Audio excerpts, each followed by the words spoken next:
ఏమన్నా వాయిస్ వినబడుతుందా? Hello sir voice clarity ఉందా? ఎస్ సార్ క్లారిటీగా ఉంది sir. Okay, right.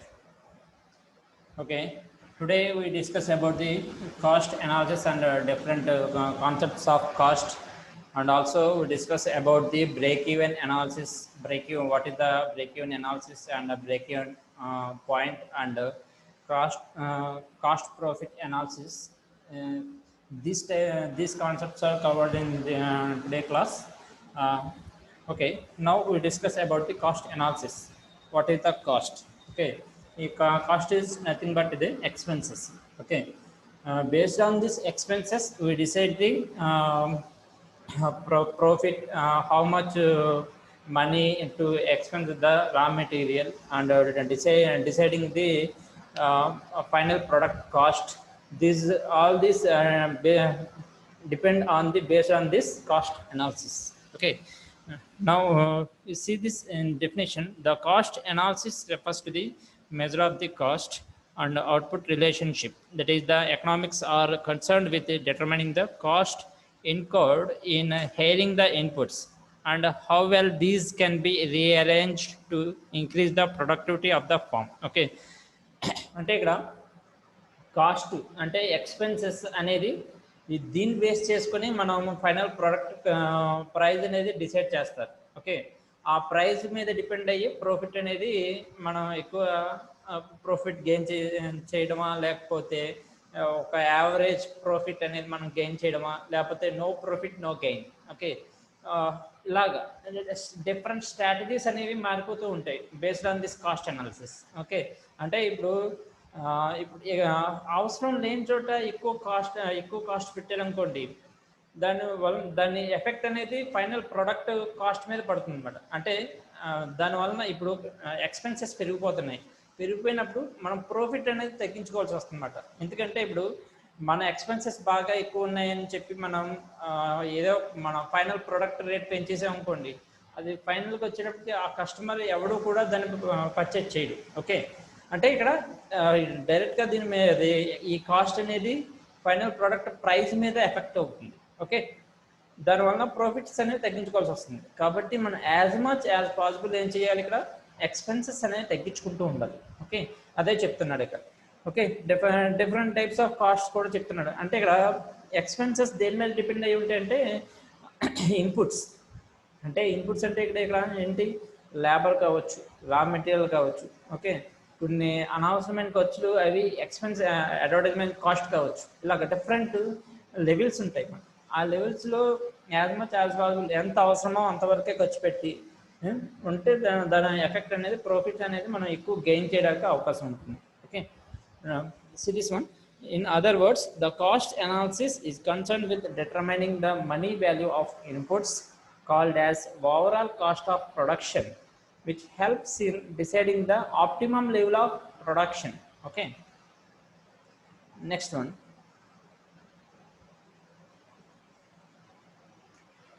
Different relevant concepts of costs. Okay, actual cost or outlay cost. Okay, ఇక్కడ actual cost అంటే ఇక్కడ the cost of inputs to produce A product. అంటే ఇక్కడ for example ఎంత money pay చేయాలి, expenses of raw material ఎంత expenses అవుతుంది. Okay, raw material కావచ్చు, మెషినరీ కావచ్చు. Okay, these all the called as a actual cost. It is also called as అవుట్లే cost. Okay, and second one is the opportunity cost. Opportunity అంటే ఇక్కడ అవకాశం ఉన్నప్పుడు మనం అది యూజ్ చేసుకోవాలి. అవకాశం అంటే ఇక్కడ అవకాశం అంటే scarce resource, based on the resource using this that opportunity. Okay, దాన్ని ఇక్కడ ఆపర్చునిటీ కాస్ట్ అని చెప్తున్నాడు.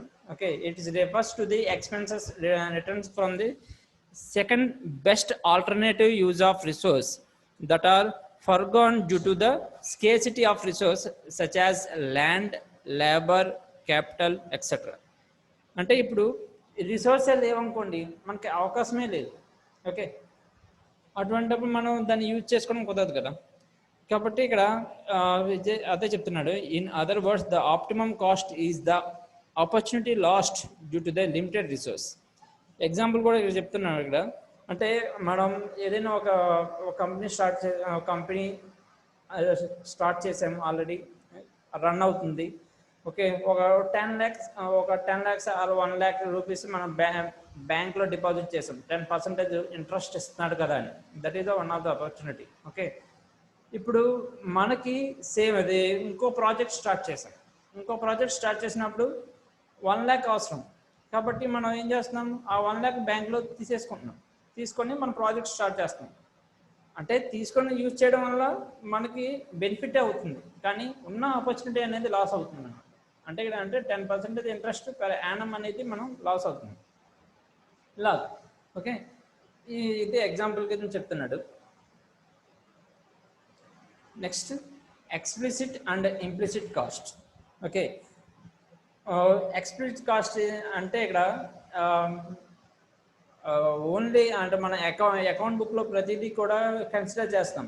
అంటే రా మెటీరియల్కి ఎంత ఎక్స్పెన్సెస్ అయ్యింది, ఓకే, లేకపోతే ఈ ఎంప్లాయీస్కి ఎంత శాలరీస్ ఇచ్చాం, ఓకే, ఇంత ట్రాన్స్పోర్టేషన్కి ఎంత ఖర్చు అయ్యింది, మిషనరీ ఎంత పెట్టి కొన్నాం, ఇలా ప్రతిదీ కూడా మనం అకౌంట్ బుక్లో నోట్ చేస్తాం. అంటే అంటే ఏదైతే మనం కన్సిడర్ చేస్తున్నామో అవన్నీ కూడా మనం ఇక్కడ ఎక్స్ప్లిసిట్ కాస్ట్ కింద చెప్తున్నాడు ఇక్కడ. Okay, see this one. Explicit cost are those expenses that involve cash payments. These costs include payment of wages and salaries, payment for raw materials, etc. These are the actual costs that appear in the accounting books. Okay, అదే implicit cost అంటే ఇక్కడ కొన్ని మనం consider చెయ్యం, కానీ అవి కంపెనీలో involve అయ్యి ఉంటాయి. అంటే ఇక్కడ మనం ఆ కంపెనీ జిఎం అనుకోండి, ఆ జిఎం కంటే కంపల్సరీ ఆ కంపెనీ అది ల్యాండ్కి ఇచ్చిన కొంతమంది రెంట్కి ఇస్తారు కదా, ల్యాండ్ కంపెనీ పెట్టుకుంటాకి, ఆ ల్యాండ్కి రెంట్ పే చేయాలి. అది అకౌంట్ బుక్లో ఉండదు. కొన్ని ట్యాక్సెస్ పే చేయాల్సి వస్తుంది. అలాగే కొన్ని ఇంటర్నల్గా అడ్జస్ట్మెంట్లకి వీటికి మనకి మనీ కట్ చేయాల్సి వస్తుంది. అవి కూడా కంపెనీ మనీలోంచి తీస్తారు, కానీ అవి అకౌంట్ బుక్లో ప్రతిదీ కూడా నోట్ చేయడం అంటూ ఉండదన్నమాట. ఓకే, అటువంటి వాటిని ఇక్కడ ఇంప్లిసిట్ కాస్ట్ కింద చెప్తున్నాడు. Okay, see this one. Implicit cost are the cost of the input factors that are owned by the employer himself. It does not involve the cash payment and hence does not appear in the accounting books. Okay, example, cost of the depreciation, interest on capital, okay, rent unclaimed on own buildings, salary undrawn for entrepreneur services, etc. These are the implicit cost. Okay, అంటే account ప్రతిదీ ఏదైతే మనం consider చేస్తున్నామో వాటిని explicit cost గాను, okay, ఏదైతే మనం account బుక్లో నోట్ చేయకుండా కానీ కంపెనీలో ఇంప్లిసిట్ కాస్ట్ ఇన్వాల్వ్ అయ్యి ఉంటాయి, వాటిని ఇంప్లిసిట్ కాస్ట్ కానీ ఇక్కడ చెప్తున్నాడు. Next fixed cost and variable cost.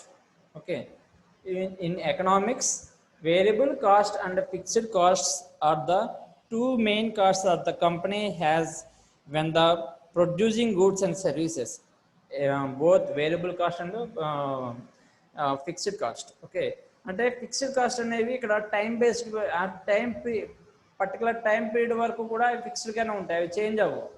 Okay, variable cost అనేది వాల్యూమ్ ఆఫ్ ది ప్రొడక్షన్ బట్టి ఇక్కడ చేంజ్ అయిపోతూ ఉంటుంది. ఓకే, దాన్ని వేరియబుల్ కాస్ట్ కింద చెప్తున్నాడు. ఫిక్స్డ్ కాస్ట్ అనేది అలా చేంజ్ అవ్వదు. ఓకే, అది విత్ ఇన్ టైం పీరియడ్ వరకు చేంజ్ అవ్వదు, వాటిని ఫిక్స్డ్ కాస్ట్ అని చెప్తున్నాడు. Okay, A variable cost varies with the amount produced while a fixed cost remains the same no matter how much output a company produce. Okay, see this one. ఈ ఫిగర్లో ఇక్కడ చూస్తే కనుక fixed cost అనేది horizontal line కింద చూపించాడు. అంటే ఇక్కడ ఈ లెవెల్ నుంచి ఈ లెవెల్ వరకు కూడా ఫిక్స్డ్ కాస్ట్ అనేది కాన్స్టెంట్గా ఉందని చూపించాడు. వేరియబుల్ కాస్ట్ అనేది ఇక్కడ వేరీ అవుతున్నట్టుగా చూపించాడు. Variable elements based on the volume of the production is varied. Okay, that is called variable cost. ఇంకా టోటల్ కాస్ట్ వచ్చేటప్పటికి it is the sum of these two costs, that means the sum of the variable cost and fixed cost, that is called as total cost. Okay, see this one, the difference between the fixed cost and variable cost. Fixed cost, hello అమ్మా mute లో పెట్టుకోండి.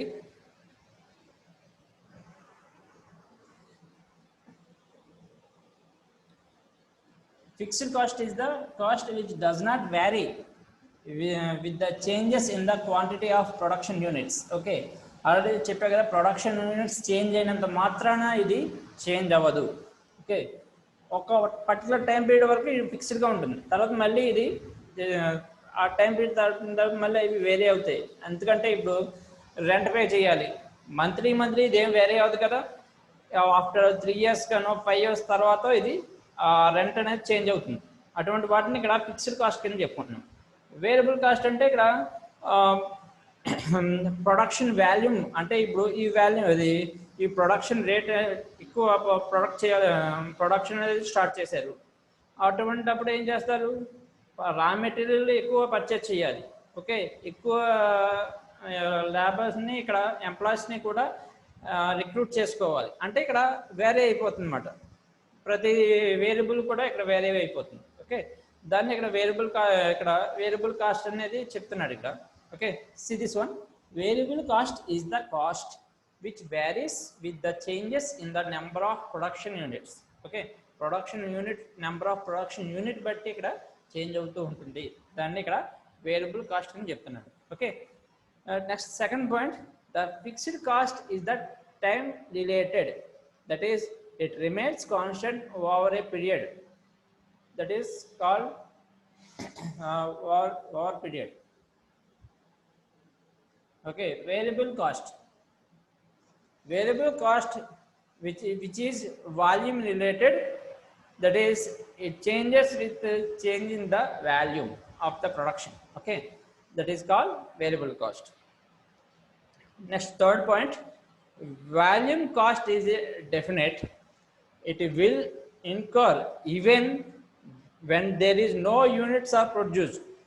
అంటే ఇక్కడ మనం ఉన్నా లేకపోయినా మన ఇంటికి రెంట్ పే చేయాల్సి వస్తుంది చూసారు, అలాగా ఇవి ప్రొడక్షన్తో సంబంధం ఉండదన్నమాట.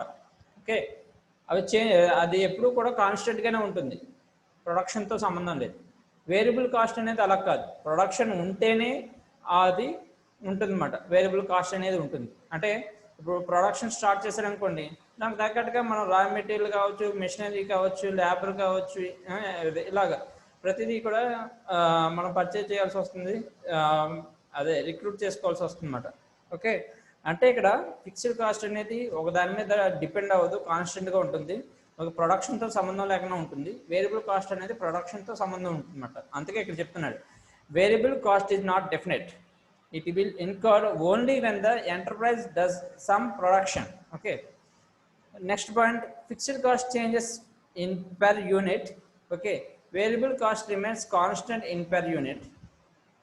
Examples of fixed cost is the rent, tax, salary, depreciation, fees, duties, insurance. These are the examples of fixed cost. And variable cost is the packing of expenses, materials consumed, wages. These are the examples of variable cost. Okay, in fixed cost was not included at the time of variation of inventory. The okay, and last point is the variable cost is included at the time of variation of inventory. These are the difference between the fixed cost and variable cost. And next one is the incremental cost and sunk cost. Okay, incremental cost means it is the added to the level of production, that is called incremental cost. Okay, where incremental costs are added costs of the changes in the level of production or nature of activity. Okay, well, example of the incremental cost is the adding the new machinery and adding new product, changing distribution channel. Okay, అంటే ఇక్కడ మనం ఏదైనా product మనం ఇంకా పెంచాలనుకుంటున్నాం అనుకోండి, దానికి తగ్గట్టుగా మనం ప్రతిదీ యాడ్ చేయాల్సి వస్తుంది కదా, చెప్పే కదా. మెటీరియల్, రా మెటీరియల్ ఎక్కువ పర్చేజ్ చేయాలి, ఎక్కువ మందిని రిక్రూట్ చేసుకోవాలి, అంటే అనుకున్న దానికంటే ఎక్కువ లెవెల్ని రీచ్ అవ్వాలంటే కనుక మనం ప్రతిదీ కూడా మనం ఇంక్రీజ్ చేసుకుంటూ వెళ్ళాలి. ఓకే, అంటే ఎక్స్పెన్సెస్, దానికి ఖర్చు అనేది ఎక్కువ మనం పెట్టాల్సి వస్తుంది అన్నమాట. ఓకే, దాన్ని ఇక్కడ ఇంక్రిమెంటల్ కాస్ట్ అని చెప్తున్నాడు. సంక్ కాస్ట్ అంటే ఆల్రెడీ కంప్లీట్ అయిపోయింది, దాన్ని మనం ఏమి చేయలేము. కానీ ఏదైనా డెసిషన్ తీసుకునేటప్పుడు ఓకే దీనికి ఇంత మనీ ఎక్స్పెన్సెస్ అయినాయి అన్నప్పుడు మనం ఈ సంక్ కాస్ట్ అనేది కన్సిడర్ చేసుకోవాల్సి వస్తుంది అన్నమాట. Okay, see this one, sunk cost in economics and finance, a cost that has already has been incurred and it cannot be recovered. In economic decision making, sunk costs are treated by gone and are not taken into the consideration when deciding whether to continue an investment project. అంటే ఇక్కడ already ఒక factory building construction చేసిన తర్వాత దాన్ని cost estimation చేసుకునేటప్పుడు ఇవన్నీ కూడా తెలుస్తాయి, కానీ మనం దాన్ని తగ్గించలేము. ఓకే, ఆల్రెడీ కంప్లీట్ అయిపోయింది కాబట్టి.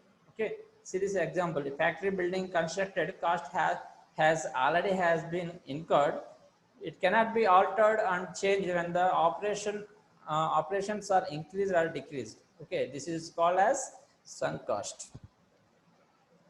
Next one is the past costs and future cost. అంటే పాస్ట్ కాస్ట్ అంటే ఇక్కడ ఆల్రెడీ కంప్లీట్ అయిపోయింది, మనం ఖర్చు పెట్టేసాం, దాన్ని మనం ఏమీ చేయలేం. అంటే ఇక్కడ దాన్ని కాస్ట్ తగ్గిద్దామా, ఇలా చేస్తే మన ఎక్స్పెన్సెస్ తగ్గుతాయి అన్నది మనం ఏం చేయలేం. ఓకే, జస్ట్ అయిపోయింది అంతే, ఇలా ఉంటుందన్నమాట ఎక్స్పెన్సెస్. ఓకే, అంటే ఇప్పుడు మన దగ్గర ఒక 10,000 ఉంది, 1 వీక్ బ్యాక్ 10,000 ఉంది. 10,000 పెట్టిన 10,000లో మనం ఒక 8,000 ఖర్చు పెట్టేసాం, that is the past cost అన్నమాట. దాన్ని ఇప్పుడు మళ్ళీ మనం మళ్ళీ 10,000 చేయగలమా? చేయలేము. మన దగ్గర ఉన్నంత రిమైనింగ్ 2,000 ఉన్నది, అంటే 8,000 ఖర్చు పెట్టేసిన, that is the past cost అన్నమాట. దాన్ని మళ్ళీ మనం మార్చలేము.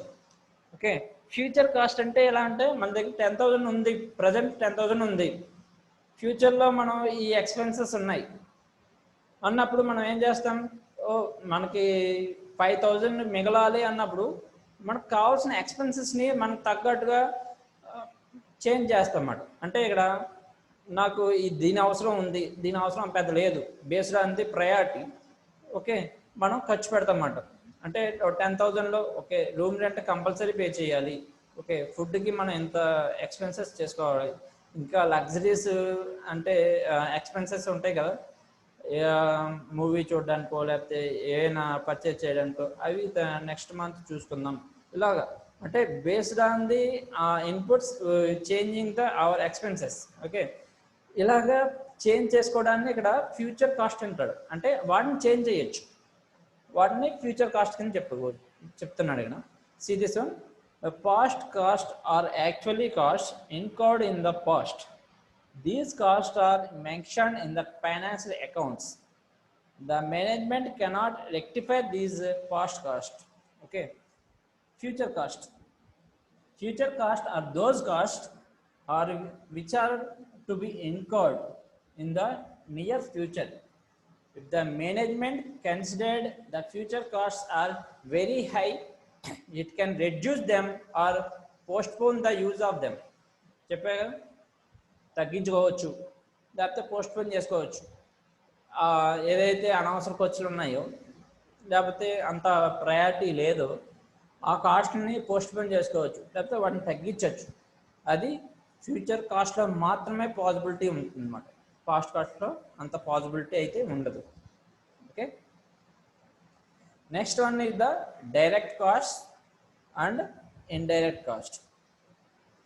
డైరెక్ట్ కాస్ట్ అంటే మనం ఇందాక ఎక్స్ప్లిసిట్ అండ్ ఇంప్లిసిట్ కాస్ట్ ఎలా అయితే చెప్పుకున్నామో, డైరెక్ట్ కాస్ట్ అంటే డైరెక్ట్గా మనం ఒక రా మెటీరియల్ పర్చేజ్ చేయాలి. ఓకే, దానికి పెట్టే కాస్ట్ని ఇక్కడ డైరెక్ట్ కాస్ట్ కింద చెప్పుకుంటాం. ఇండైరెక్ట్ కాస్ట్ అంటే మరి రా మెటీరియల్ పర్చేజ్ చేసిన తర్వాత దాన్ని కంపెనీకి ట్రాన్స్పోర్టేషన్ చేయాలి కదా. ఓకే, ట్రాన్స్పోర్టేషన్ చేసిన తర్వాత దాన్ని ఒక పర్టికులర్ గోడౌన్స్లో స్టోర్ చేయాలి కదా. అంటే maintenance cost, transportation cost, it's also involved in this cost. Okay, that is called indirect cost. అంటే ఇక్కడ బేస్డ్ ఆన్ దీస్ టర్మ్స్ బట్టి ఇక్కడ కాస్ట్ అనేది ఇక్కడ మనం చెప్పుకుంటున్నాం అన్నమాట. ఓకే, డైరెక్ట్ కాస్ట్ కానీ ఇండైరెక్ట్ కాస్ట్ కానీ చెప్పుకుంటున్నాం. Okay, see this one, direct cost. Direct costs are expenses that a company can easily connect to a specific cost object, which may be a product, department, or project. This can include software, equipment, and raw materials. It can also include labor, assuming the labor is specific to the product, department, or project. Okay, example of this direct cost is if the cost of raw material is 20,000 and if 5,000 units are produced, and it may be said that the cost of raw materials per unit is 4 rupees. అంటే 20,000 ఇక్కడ raw material cost చెప్తుంటే ఇక్కడ 5,000 units produce చేసినాం. Okay, దాని టోటల్గా ఓవరాల్గా ఒక per యూనిట్కి వచ్చి దాని కాస్ట్ ఇక్కడ 4 రూపీస్ డైరెక్ట్గా ఇక్కడ ఎంత అయింది అనేది చెప్తున్నాడు ఇక్కడ. ఓకే, ఇండైరెక్ట్ కాస్ట్ అనేది ఇక్కడ చెప్పే కదా already. Indirect cost extended beyond the expenses you incurred creating a product to include the cost involved with the maintaining and running A company. ఇప్పుడు రా మెటీరియల్ తెచ్చినంత మాత్రాన అది యాస్టీస్గా ఫైనల్ ప్రోడక్ట్ అయిపోదు కదా. దాన్ని మనం ఫైనల్ ప్రోడక్ట్గా తయారు చేయడానికి కావాల్సిన ప్రాసెస్లో అయ్యే ఖర్చుని అంతా కూడా ఇక్కడ ఇండైరెక్ట్ కాస్ట్ అని చెప్తున్నాడు. చెప్పే కదా ఇప్పుడు రా మెటీరియల్ పర్చేజ్ చేసిన దగ్గర నుంచి మెయింటెనెన్స్ కాస్ట్ అవుతుంది. తర్వాత దాన్ని ఫైనల్ ప్రోడక్ట్ జరిగే ప్రాసెస్లో దానికి మిషనరీ కావాలి. ఓకే, అలాగే దానికి కావాల్సిన స్కిల్డ్ పర్సన్స్ కావాలి, దాన్ని తయారు చేయడానికి ఎంప్లాయీస్ కావాలి. ఓకే, దానికి కావాల్సిన ఇంకా ఎలక్ట్రిసిటీ కావాలి. ఇవన్నీ కూడా మెయింటెనెన్స్, వీటిలన్నిటిలో కూడా ఈ ఇండైరెక్ట్ కాస్ట్ అనేది ఇన్వాల్వ్ అయ్యి ఉంటుంది. Okay, next one is the total cost, average cost and marginal cost. Last క్లాస్లో చెప్పాను ఇది. టోటల్ కాస్ట్ అనేది ఇక్కడ మనం ఇక్కడ ఒక లాస్ట్ కాన్సెప్ట్, ఇక్కడ ఏ కాన్సెప్ట్ ఇది, ఇక్కడ ఈ ఎగ్జాంపుల్లో చెప్పాను చూడండి. ఇక్కడ లా ఆఫ్ వేరియబుల్ ప్రపోర్షన్స్లో టోటల్ కాస్ట్ అంటే ఏంటి, మార్జినల్ కాస్ట్ అంటే ఏంటి, యావరేజ్ కాస్ట్ అంటే ఏంటి. ఇక్కడ టోటల్ కాస్ట్ అనేది యాడ్ అవుతూ ఉంటుంది అన్నమాట. ఓకే, మార్జినల్ కాస్ట్ అంటే ఇక్కడ ఆ డిఫరెన్స్ బిట్వీన్ ది దీని ఏదైతే దీని ముందు ప్రోడక్ట్ ఎంత డిఫరెన్స్ అయితే ఉందో ఆ product difference between the product and difference between the labour. ఇలాగా అంటే మార్జినల్, యావరేజ్, టోటల్ అనేది ఇక్కడ చెప్పాను. సేమ్ ఇక్కడ కూడా అలాగే వస్తుంది ఇక. ఓకే, టోటల్ కాస్ట్ అనేది ఇక్కడ ఇన్పుట్ అనేది యాడ్ అవుతూ ఉంటుంది. అంటే ఇక్కడ టోటల్ కాస్ట్ అంటే ఏం చెప్పాను ఇందాకలా, it is the sum of variable cost and fixed cost. Okay, దాన్ని ఇక్కడ total sum of the explicit and implicit cost అని కూడా చెప్పుకుంటాడు ఇక్కడ. ఓకే, మార్జినల్ కాస్ట్ అనేది ఇక్కడ ఎంత ఎడిషనల్ యూనిట్కి ఇక్కడ మనకి ఎక్స్పెన్సెస్ అయింది అంటే నిన్న ఎంత ఖర్చు అయింది, ఈరోజు ఎంత ఖర్చు అయింది అంటే దానికి దీనికి డిఫరెన్స్ ఎంత. ఓకే, ఎంత ఎడిషనల్గా మనకి ఖర్చు అయింది అనేది ఇక్కడ మార్జినల్ కాస్ట్ అని చెప్తాడు. ఓకే, యావరేజ్ కాస్ట్ అంటే ఇక్కడ total cost by quantity, total quantity of produced. This is called average cost. See this one, total cost is the total cash payment made for the input needed for production. It may be explicit or implicit. It is the sum of fixed and variable costs.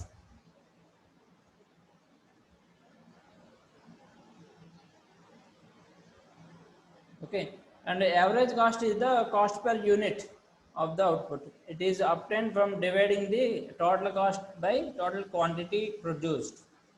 Okay, and marginal cost is the additional cost incurred to produce and additional unit of output. It is the cost of the marginal unit produced. This is called marginal cost. Okay, total cost అంటే మనం ఓవరాల్గా మనం ఎంతైతే expenses ఉన్నాయో అవి add అవుతూ వస్తాయి, అవి ఇంక్రీజ్ అవుతూ ఉంటుంది మరి జనరల్గా. ఓకే, యావరేజ్ కాస్ట్ అంటే టోటల్ కాస్ట్ బై ఎంత క్వాంటిటీ. అంటే ఇప్పుడు ఇందాకలా ఎగ్జాంపుల్లో చూసాం, క్వాంటిటీ అంటే ఇక్కడ ప్రోడక్ట్ కింద చెప్తాడు, దాన్ని బట్టి ఇక్కడ యావరేజ్ కాస్ట్ ఈ ఈ ప్రోడక్ట్కి ఎంత అయింది, ఈ ప్రోడక్ట్కి ఎంత అయింది అనేది మనకి తెలుస్తుంది అనమాట. యావరేజ్ కాస్ట్ ఎంత అయింది ఏంటనేది. Okay, number of castors. అలాగే మార్జినల్ కాస్ట్ అంటే ఇక్కడ difference between the production. Okay, ఈ మూడు ఇలాగ చెప్తున్నాడు ఇక్కడ. టోటల్ కాస్ట్,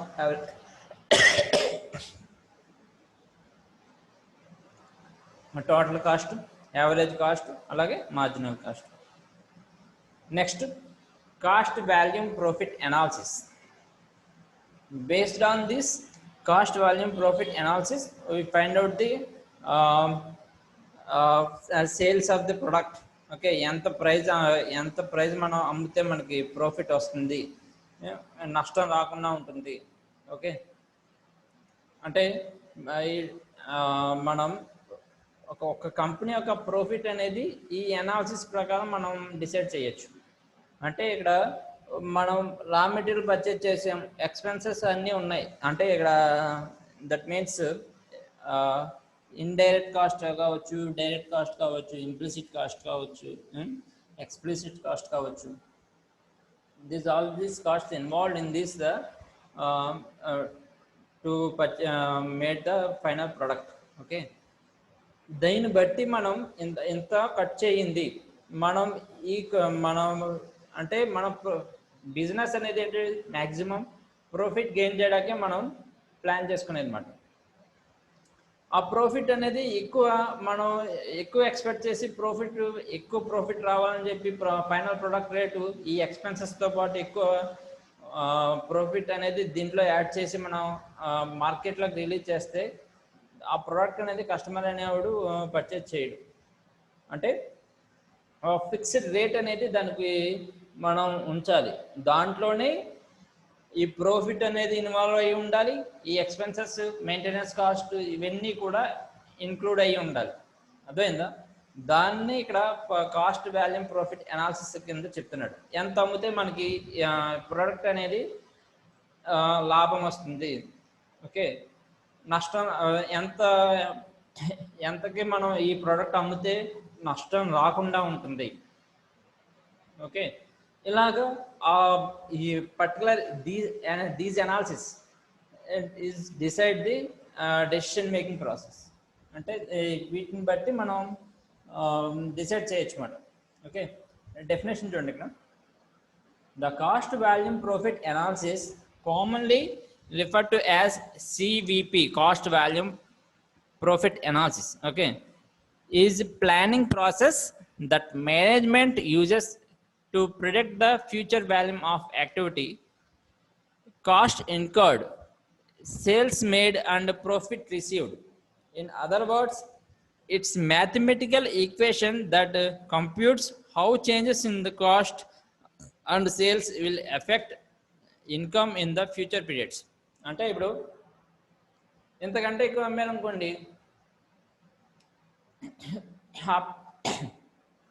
ఆ ప్రోడక్ట్ సేల్ అవ్వలేదు మనకి, అంటే దాని ఫైనల్ ప్రోడక్ట్ రేట్ అనేది కస్టమర్ ఎక్స్పెక్ట్ చేసిన దానికంటే ఎక్కువ ఉంది. సో ఆటోమేటిక్గా మార్కెట్లో ఆ పర్టికులర్ ప్రోడక్ట్ సేల్ అవ్వలేదు. దానివల్ల నష్టపోయేది ఎవరు? ఆ కంపెనీ వాడు. సేల్ అవుతేనే కదా వాడికి ప్రాఫిట్ వచ్చేది. సేల్ అవ్వకపోతే ఎటువంటి ప్రాఫిట్ రాదు. ఓకే, అంటే ఫ్యూచర్లో వాడు ఇంకా మార్కెట్లో నిలబడాలి అంటే కూడా ఈ ప్రైస్ డెసిషన్ అనేది చాలా ఇంపార్టెంట్. ఓకే, ఆ ప్రైస్ డెసిషన్ అనేది దేని మీద డిపెండ్ అయి ఉంటుంది? ఈ ఎక్స్పెన్సెస్ మీద డిపెండ్ అయి ఉంటుంది. ఓకే, అంటే ఎక్స్పెన్సెస్ మనం తగ్గించుకుంటే ప్రైస్ అనేది మనం ఫిక్స్ అదే అనుకున్న రేటుకి మనం ఫిక్స్ చేయగలుగుతాం. ఓకే, కస్టమర్ ఎక్స్పెక్ట్ చేసిన లెవెల్లో ఆ ప్రైస్ ఉంటుంది. దాని ప్రకారం వాడు దాన్ని పర్చేజ్ చేయడానికి ఇష్టపడతాడు. ఓకే, దానివల్ల మన సేల్స్ పెరుగుతాయి, ప్రాఫిట్ గెయిన్ చేస్తాం. ఇప్పుడు ప్రాఫిట్ గెయిన్ చేయడం వల్ల మన కంపెనీ లాభాల్లో ఉంటుంది. కంపెనీ లాభాల్లో ఉండడం వల్ల ఎక్కువ మార్కెట్లో ఎక్కువ కాలం ఉంటాం. ఓకే, మార్కెట్లో ఎక్కువ కాలం ఉండడం వల్ల ఇంకా లాంగ్ పీరియడ్లో ఇక్కడ సేల్స్ అనేవి కాన్స్టెంట్గా ఉండడం వల్ల ఎక్కువ కాన్స్టెంట్గా ప్రాఫిట్ గెయిన్ చేయడం వల్ల ఇంకా ఎక్కువ ప్రాఫిట్ అనేది గెయిన్ చేయగలుగుతాం. ఇది ఇలా ఉంటుంది cycle process. Okay, see this one. The CVP analysis is extremely useful to the management in budgeting and profit planning. Okay, profit planning అనేది దీని ప్రకారం ప్లాన్ చేసుకుంటారు అన్నమాట. చెప్పే కదా, కొన్ని న్యూగా ఇంట్రడ్యూస్ అయ్యే కంపెనీస్ అవి ఎక్కువ ప్రాఫిట్ని ఎక్కువ ఏమి ఎక్స్పెక్ట్ చెయ్యవు. అలా అని చెప్పి లాస్లో కూడా ఇలా వెళ్ళిపోకుండా చూసుకోవాలి. ఈ అనాలిసిస్ ప్రకారం అయితే మనం ఈజీగా ఫైండ్ అవుట్ చేయొచ్చు. ఎంత కమ్మితే మనకి ప్రాఫిట్ వస్తుంది, ఎంత కమ్మితే లాస్ అయితే రాదు, నో ప్రాఫిట్ నో గెయిన్. ఇంతకంటే తక్కువగా అమ్మితే లాస్ వస్తుంది. అంటే ఒకవేళ ప్రోడక్ట్ సేల్ అవ్వట్లేదు అనుకోండి, ఏం చేస్తారు? ఎంతో కొంతకి అమ్మేద్దాం అన్నట్టుగా అనుకున్న కనీసం మనకి ఏదైతే రా మెటీరియల్ ఫైనల్ ప్రోడక్ట్ తయారయ్యిందో ఆ రేటుకి అమ్మేస్తూ ఉంటారు కొంతమంది. దానివల్ల ఏమవుతుంది? ఈ ఎక్స్పెన్స్ అంటే మెయింటెనెన్స్ కాస్ట్ అవన్నీ కూడా ఎక్స్పెన్సెసే కదా. దానివల్ల ఏమవుతుంది? అనుకున్న రేట్ కంటే తక్కువగా అమ్మడం వల్ల లాస్ వస్తుంది అన్నమాట. ఇది ఇలా ఉంటుంది అన్నమాట. Profit loss, no profit no gain. Okay, దీన్ని బట్టి మనం ఏం చెప్పొచ్చు ఇక్కడ? It explains the impact of the following net profit, that is the change in selling price, change in volume of sales, change in variable cost and change in fixed cost. Okay, చూడండి ఇక్కడ diagram చూస్తే కనుక ఇక్కడ break even point అంటారు దీన్ని. ఇక్కడ dot కింద ఉంది చూసారు, అంటే ఈ పాయింట్ కంటే అబోవ్లో మనం సేల్స్ అమ్మగలిగితే కనుక ఎక్కువ ప్రాఫిట్ అనేది గెయిన్ చేస్తారు. ఓకే, ఈ పాయింట్ కంటే తక్కువ అమ్మితే కనుక అది లాస్ వస్తుంది. ఓకే, ఈ పాయింట్ కరెక్ట్గా ఇది ఫైండ్ అవుట్ చేసి ఈ రేటుకి ఫిక్స్ చేసి అక్కడ అమ్మితే కనుక మనకి ఎటువంటి ప్రాఫిట్ ఎటువంటి లాస్ అనేది రాదు. అంటే న్యూగా ఇంట్రడ్యూస్ అయ్యే కంపెనీస్ ఈ స్ట్రాటజీని ఫాలో అవుతాయి జనరల్గా. మనం చూస్తూనే ఉన్నాం కదా, మన మార్కెట్లో కొత్తగా వచ్చిన కంపెనీస్ క్వాలిటీ సేమ్ బాగుంటుంది కానీ తక్కువ రేట్ ఉంటుంది. లేకపోతే దాంతోపాటు దాన్ని ప్రమోట్ చేసుకుంటాకి ఆల్రెడీ వేరే దాంతో ప్రోడక్ట్ అటాచ్ చేసి అది అమ్ముతూ ఉంటారు. అంటే కంపేర్ చేసినప్పుడు మనకి తక్కువ రేటుగా వస్తుంది, ఇంకో ప్రోడక్ట్ కూడా మనకి ఇస్తున్నారు ఆ రేట్లోనే అన్న ఒక ఒపీనియన్ అయితే కస్టమర్కి ఉంటుంది. అదే already branded company, established company అనుకోండి, ఫర్ ఎగ్జాంపుల్ రైమాండ్స్ తీసుకోండి, దాని క్లాత్ అనేది చాలా ఎక్కువ రేట్ ఉంటుంది మిగిలిన కంపేర్ చేస్తే రిమైనింగ్ క్లాత్స్తో. అది ఎందుకంటే అది ఎప్పటి నుంచో ఉంది, ఎస్టాబ్లిష్డ్ కంపెనీ. ఓకే, అది ఆ రేటుకే అమ్ముతారు, దాని ప్రాఫిట్స్ కూడా అలాగే వస్తాయి. అంటే అది ఆల్రెడీ కస్టమర్ అనేవాడు అలవాటు పడిపోయాడు అన్నమాట. ఓకే, ఇదైతే మంచి కంపెనీ, ఓకే, క్వాలిటీ కూడా బాగుంటుంది, మనం ఎక్కువ కాలం ఉంటుంది అన్న ఉద్దేశంతో వాడు ఎక్కువ రేట్ అయినా కొంటాడు. సో దానికి ఎలాగైనా ప్రాఫిట్ గెయిన్ చేస్తాడు. న్యూగా ఇంట్రడ్యూస్ అయ్యే కంపెనీ ఆ రేట్ పెడితే ఎవడు కొండు ఆ క్లాత్స్ని. దాన్ని బట్టి వాడు ఏం చేస్తాడు, దానికంటే తక్కువ రేటుకే వాడు ఫిక్స్ చేస్తాడు కాస్ట్ అని. సో వాడు అంత మనీ పెట్టి పర్చేజ్ చేయలేనాడు. నెక్స్ట్ ఆ క్వాలిటీ పరంగా ఏది మంచిదో చూసుకుని దాని తక్కువ రేటుగా ఉన్న అది పర్చేజ్ చేయడానికి ఇష్టపడతాడు అన్నమాట. ఇలాగా మళ్ళీ కొన్ని రోజులకి ఆ బ్రాండ్ నిలబడేటప్పటికి వాడు కూడా ఆ కాస్ట్ అనేది పెంచుతాడు నెమ్మదిగా. ఓకే, ఇలా ఉంటుంది అన్నమాట. స్ట్రాటజీస్ అనేవి వేరే అయిపోతూ ఉంటాయి. Okay, based on situations and based on time period.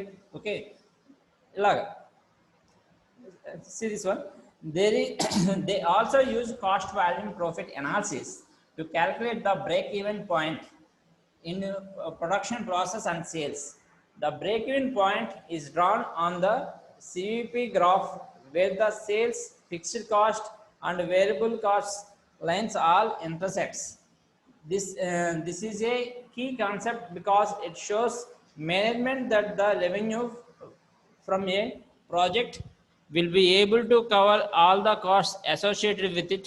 Using a variation of the CVP, management can calculate the break-even point in profit, units and even dollars. Okay, అంటే ఈ పాయింట్ బేస్ చేసుకొని వాళ్ళు ఎంత అమ్మాలి అనేది ఇక్కడ డెసిషన్ అనేది తీసుకుంటారు అన్నమాట. ఓకే, సేల్స్ పెరగడానికి ఏం చేయాలి, సేల్స్ అంటే పెరగడానికి ఏ మెథడ్ యూజ్ చేయాలి, ఓకే ఎంతకు అమ్మాలి అంటే సేల్స్ పెరగడం అంటే ఎలాగా, ఈ బేస్డ్ అంది ఏదైనా న్యూ ప్రోడక్ట్ అనేది అటాచ్ చేయడము లేకపోతే దాని కాస్ట్ తగ్గించడం, ఇలాంటి డిఫరెంట్ స్ట్రాటజీస్ అనేవి ఫాలో అయ్యి ఇక్కడ సేల్స్ పెంచేటట్టు చేస్తారు. ఓకే, ఈ సేల్స్ ఇది పెంచడం వల్ల ఇది ఇంతకంటే నష్టం అయితే రాదు, లాభం రావచ్చు, ఇంత ప్రాఫిట్ అనేది తగ్గవచ్చు, ఎంత తగ్గుతుంది. ఓకే, ఒకవేళ loss no loss no gain ఇలా కూడా ఉండొచ్చు. ఇలాగా దీన్ని బేస్ చేసుకొని వాళ్ళు డెసిషన్స్ అనేవి తీసుకుంటారు అన్నమాట. And next one is the break even analysis. Hello,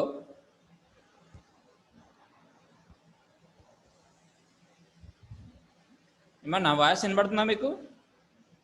sir వినబడుతుంది సార్. ఓకే, మా టైం ఎంత అయింది ఇప్పుడు? 9:40. Okay, break even analysis. Okay, break even analysis అంటే it's nothing but cost volume profit analysis. అంటే ఇక్కడ బ్రేక్ ఈవెన్ చెప్పే కదా, ఇక్కడ మీకు లాస్ట్ గ్రాఫ్లో ఇక్కడ చూపించాను. ఈ బ్రేక్ ఈవెన్ పాయింట్ని ఇక్కడ ఫైండ్ అవుట్ చేయడానికి యూజ్ చేసే అనాలిసిస్ని ఇక్కడ కాస్ట్ వాల్యూమ్ ప్రాఫిట్ అనాలిసిస్ అని లేకపోతే బ్రేక్ ఈవెన్ అనాలిసిస్ అని అంటారు అనమాట. ఓకే, సిరీస్ లో break-even analysis. Break-even analysis refers to analysis of break-even point. It is also called as cost volume profit analysis. Okay, అంటే ఇక్కడ సేల్స్ అనేది వెర్టికల్ యాక్సిస్ లో చూపించాడు. ఓకే, ప్రొడక్ట్ అనేది ఇక్కడ హారిజాంటల్ యాక్సిస్ లో చూపించాడు. ఇక్కడ ఫిక్స్డ్ కాస్ట్ అనేది కాన్స్టెంట్ గా ఇక్కడ హారిజాంటల్ లైన్ కింద చూపించాడు. ఫిక్స్డ్ కాస్ట్, వేరియబుల్ కాస్ట్ అనేది వేరీ అయిపోతుంది ఇక్కడ, అంటే లీనియర్గా వేరీ అవుతుంది. టోటల్ రెవెన్యూ అనేది కూడా ఇక్కడ చూపించాడు. టోటల్ రెవెన్యూ, టోటల్ కాస్ట్ ఈ రెండు ఎక్కడైతే ఇంటర్సెక్ట్ అవుతున్నాయో ఆ పాయింట్ని ఇక్కడ బ్రేక్ ఈవెన్ పాయింట్ అంటున్నాడు. అర్థమైందా? ఆ ఇంటర్సెక్ట్ అయిన పాయింట్ నుంచి అబోవ్ ఏరియాని, అంటే ఈ ఏరియా మొత్తం కూడా మనకి ఏం చెప్తున్నాడు, ప్రాఫిట్ కింద చూపిస్తున్నాడు. ఒకవేళ ఈ పాయింట్ కంటే కింద ఉన్న ఏరియా మొత్తం కూడా లాసెస్లో, అంటే ఇంతకంటే మీరు ఎక్కువ అంటే కాస్ట్ అనేది పెట్టేస్తే కనుక ఏమవుతుంది, లాసెస్ వస్తుంది. ఓకే, ఇంతకంటే కాస్ట్ అనేది మనం తగ్గించుకొని ఓకే సేల్ అయ్యే ప్రొడక్ట్ అనేది కాస్ట్ అనేది ఎంత డిసైడ్ చేస్తే ప్రాఫిట్ వస్తుంది అనేది ఈ అనాలిసిస్ ప్రకారం మనకి తెలుస్తుంది అన్నమాట. అదే ఇక్కడ బ్రేక్ ఈవెన్ అనాలిసిస్ కూడా అదే చెప్తుంది. Okay, the break even is defined as a point at which the firm has no profit and no loss. Cost is equal to revenue చెప్పా కదా, ఇక్కడ ఆ పాయింట్ ఏం చెప్తుంది? No loss no gain. అంటే దాని మీనింగ్ ఏంటి? కాస్ట్కి ఈక్వల్గా రెవెన్యూ ఉంటుంది, ఖర్చుకి సమానంగా రాబడి ఉంటుంది. ఓకే, ఒకవేళ వచ్చే రాబడి అనేది తగ్గిపోయిందంటే ఎక్స్పెన్సెస్, ఖర్చు అనేది ఎక్కువైపోతున్నట్టు, దానివల్ల నష్టం వస్తుంది. ఓకే, ఇప్పుడు వచ్చే రాబడి ఎక్కువగా ఉంది, మీరు 10,000 పెట్టి ఏదో ఒక ప్రోడక్ట్ కొన్నారు, దాన్ని 20,000కి అమ్మారు అంటే మీరు కొన్న దానికంటే ఎక్కువ దానికి అమ్మారు అనుకోండి, 10,000 ప్రాఫిట్ వచ్చింది. చెప్పే కదా, 10,000 పెట్టి మళ్ళీ ఒక ప్రోడక్ట్ కొన్నారు, 8,000కి అమ్మారు అంటే మీరు కొన్న దానికంటే అమ్మిన రేట్ తక్కువ ఉంది, దానివల్ల ఏమవుతుంది? లాస్ వస్తుంది. ఇలాగ. ఓకే, అంటే ఈ రెండు, అంటే 10,000కి కొన్ని 10,000కి అమ్మాను కొని, నో ప్రాఫిట్ నో లాస్, ఇలా ఉంటుంది అన్నమాట. ఓకే, అది ఎంతకు అమ్మాలి అనేది తెలియాలి అన్నమాట, ఆ పాయింట్ తెలియాలి. దాన్ని ఇక్కడ బ్రేక్ ఈవెన్ అనాలిసిస్ మెథడ్ ద్వారా మనం ఫైండ్ అవుట్ చేయొచ్చు. దాన్ని ఇక్కడ బ్రేక్ ఈవెన్ పాయింట్ అంటున్నాడు ఇక్కడ. Okay, this concept has been proved highly useful to the company executives in profit forecasting and planning and also in examining the effect of alternative business management decisions. Okay, ఎంతకు అమ్మాలి, okay, ఎంత మనం అంటే final product rate ఎంత ఉంచితే మనకి ఇలాగా profit వస్తుంది అనేది ప్రాఫిట్ ఫోర్కాస్టింగ్ అంటున్నాడు, ప్లానింగ్ అంటున్నాడు. ఓకే, ఇవన్నీ కూడా the terms of the okay profit planning. Okay, దీంట్లోనే ఇక్కడ డిఫరెంట్ మ్యాథమెటిక్ అంటే 2 మెథడ్స్ చెప్తాడు. ఒకటేమో యూనిట్ వైజ్, అంటే వాల్యూమ్ ఆఫ్ ది ప్రొడక్ట్ బట్టి ఇక్కడ బ్రేక్ ఈవెన్ పాయింట్ని ఫైండ్ అవుట్ చేయొచ్చు అంటున్నాడు. అలాగే సేల్స్ని బట్టి కూడా ఇక్కడ బ్రేక్ ఈవెన్ పాయింట్ని మనం అనలైజ్ చేయొచ్చు ఆర్ ఫైండ్ అవుట్ చేయొచ్చు. Okay, series 1, the break even point of a firm can be found in the 2 ways. It may be determined in terms of, first one is the physical units, that is the volume of output. Okay, ఇక్కడ break even point in units, ఇక్కడ mathematical equation ఏం చెప్తున్నాడు? ఇక్కడ in units లో break even point ని ఇక్కడ fixed expenses by contribution on per unit. ఇక్కడ contribution per unit అంటే ఇక్కడ కంట్రిబ్యూషన్ నథింగ్ బట్ ఇది based on the difference between the sales and the variable cost, that is called as contribution. Okay, adi ikkada based on the volume of the production betti ikkada break even point find out cheyadam oka method aithe. Okay, second method is the value of sales. ఎంత value పెడుతున్నాం మనం ఇప్పుడు వరకు వాల్యూలోనే చెప్పుకున్నాం కదా. Okay, ఇంత cost పెడితే ఇంత వస్తుంది, ఇంత కాస్ట్ పెడితే ఇంత తగ్గుతుంది అని. ఓకే, ఇదంతా కూడా మనం కాస్ట్లోనే చెప్పుకున్నాం. ప్రోడక్ట్ బేస్డ్ ఆన్ ప్రోడక్ట్ మీద కూడా ఇది వాల్యూమ్ ఆఫ్ ది ప్రోడక్ట్ మీద కూడా మనం బ్రేక్ ఈవెన్ పాయింట్ని మనం ఫైండ్ అవుట్ చేయొచ్చు. ఓకే, ఇక్కడ చూడండి, ఇక్కడ వాల్యూ ఆఫ్ సేల్స్ చూస్తే కనుక ఇక్కడ బ్రేక్ ఈవెన్ పాయింట్ని rupees equal to fixed expenses by sales minus variable cost into sales. Okay, ఇలాగా ఈ 2 మెథడ్స్ ద్వారా మనం ఇక్కడ బ్రేక్ ఈవెన్ పాయింట్ని ఇక్కడ మనం ఫైండ్ అవుట్ చేయొచ్చు. మనం ఇక్కడ అదే చెప్పాడు, ఇక్కడ బ్రేక్ ఈవెన్ పాయింట్స్ అంటే ఏంటి అసలు. This method is convenient for a firm producing a product. The break even point is the number of units of a product that should be sold to earn enough revenue just to cover all expenses of production, both fixed and variable costs. Okay, ఇక్కడ total cost అనేది ఇక్కడ చెప్పే కదా, it is the sum of the fixed cost and variable cost. ఇక్కడ చూడండి, ఇక్కడ ఈ horizontal line అనేది ఫిక్స్డ్ కాస్ట్ అనేది ఇండికేట్ చేస్తుంది. వేరియబుల్ కాస్ట్ అనేది ఇక్కడ ఈ లీనియర్గా ఇంక్రీజ్ అవుతుంది కదా, అది వేరియబుల్ కాస్ట్ అని చెప్తుంది. ఈ రెండింటి కాస్ట్ని ఇక్కడ ఫైనల్గా ఇక్కడ టోటల్ కాస్ట్ కింద ఈ లైన్ చెప్తుంది అన్నమాట. ఓకే, మనం ఎంత పెట్టుబడి పెట్టాం, ఓకే, ఎంత ఖర్చు అయ్యింది, పెట్టిన ఖర్చు అలాగే వచ్చే రాబడి రెండు కూడా ఈక్వల్గా ఉంటే ఇక్కడ బ్రేక్ ఈవెన్ పాయింట్ కింద ఇక్కడ చెప్తున్నాడు. ఓకే, ఇక్కడ వచ్చిన ఖర్చు కంటే కూడా వచ్చే రాబడి ఎక్కువ ఉందనుకోండి, దాన్ని ఇక్కడ ప్రాఫిట్ కింద చెప్తున్నాడు. దాన్ని చూడండి ఇక్కడ ఆ డిఫరెన్స్ బిట్వీన్ ఇక్కడ ఈ లైన్ ఇక్కడ నెట్ ప్రాఫిట్ కింద చూపిస్తున్నాడు ఇక్కడ. ఓకే, ఇక్కడ చూడండి ఇక్కడ ఇక్కడ కాస్ట్ కంటే వచ్చే రాబడి తక్కువ ఉంది, దీన్ని ఇక్కడ ఈ లైన్ని ఇక్కడ లాస్ అని చెప్తున్నాడు. Okay, the firm does not earn any profit and nor it does not incur any loss at the point of the break-even point. Okay, it is the meeting point of total revenue and total cost curve of the firm, this one. Okay, break-even charts. Break-even charts is nothing but break ఇక్కడ మనకి ఇదంతా చూపించేదాన్ని ఇక్కడ break-even charts కింద చెప్తున్నాడు.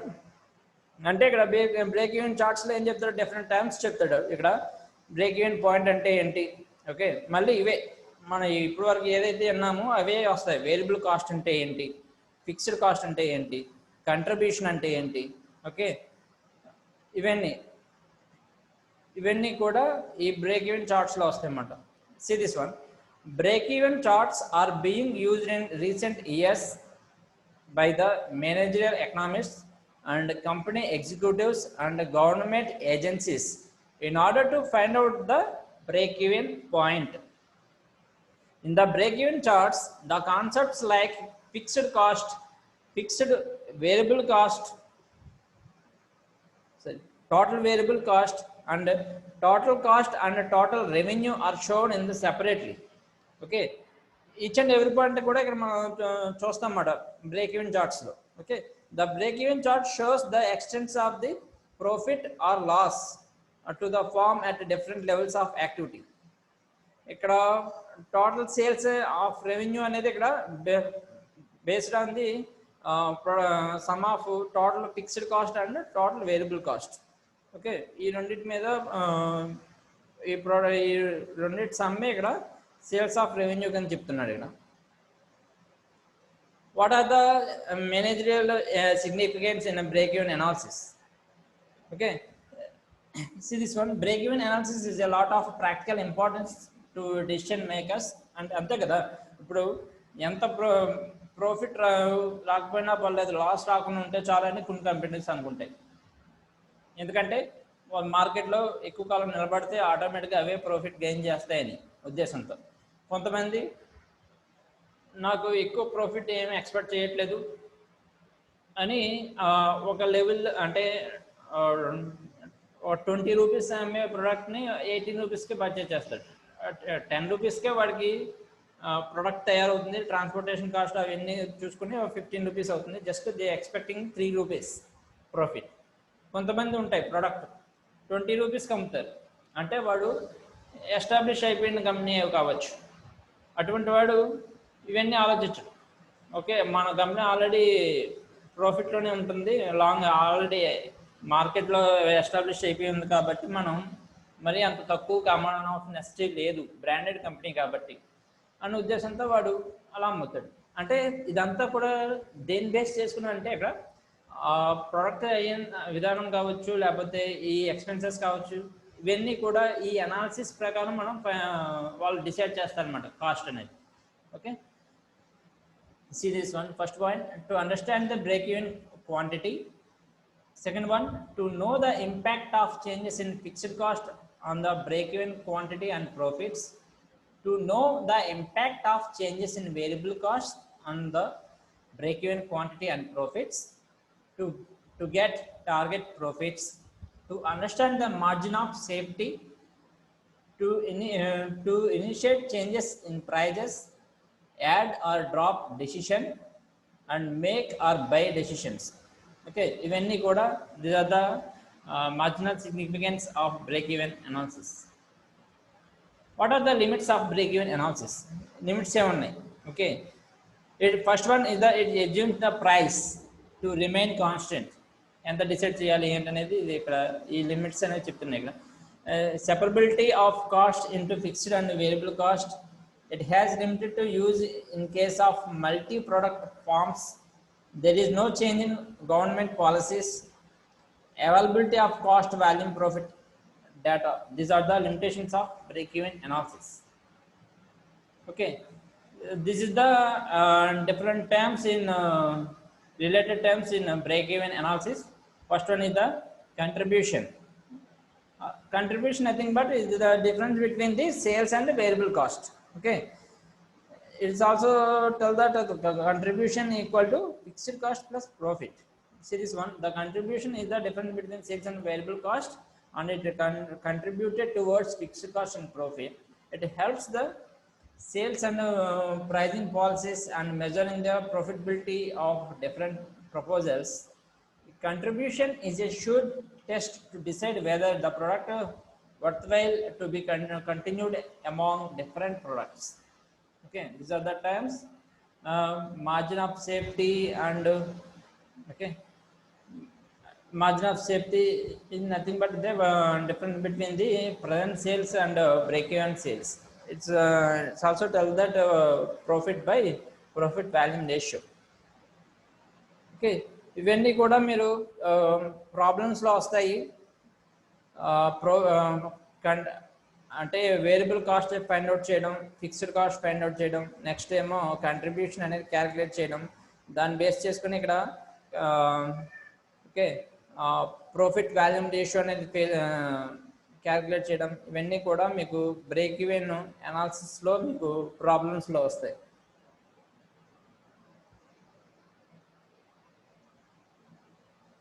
Okay,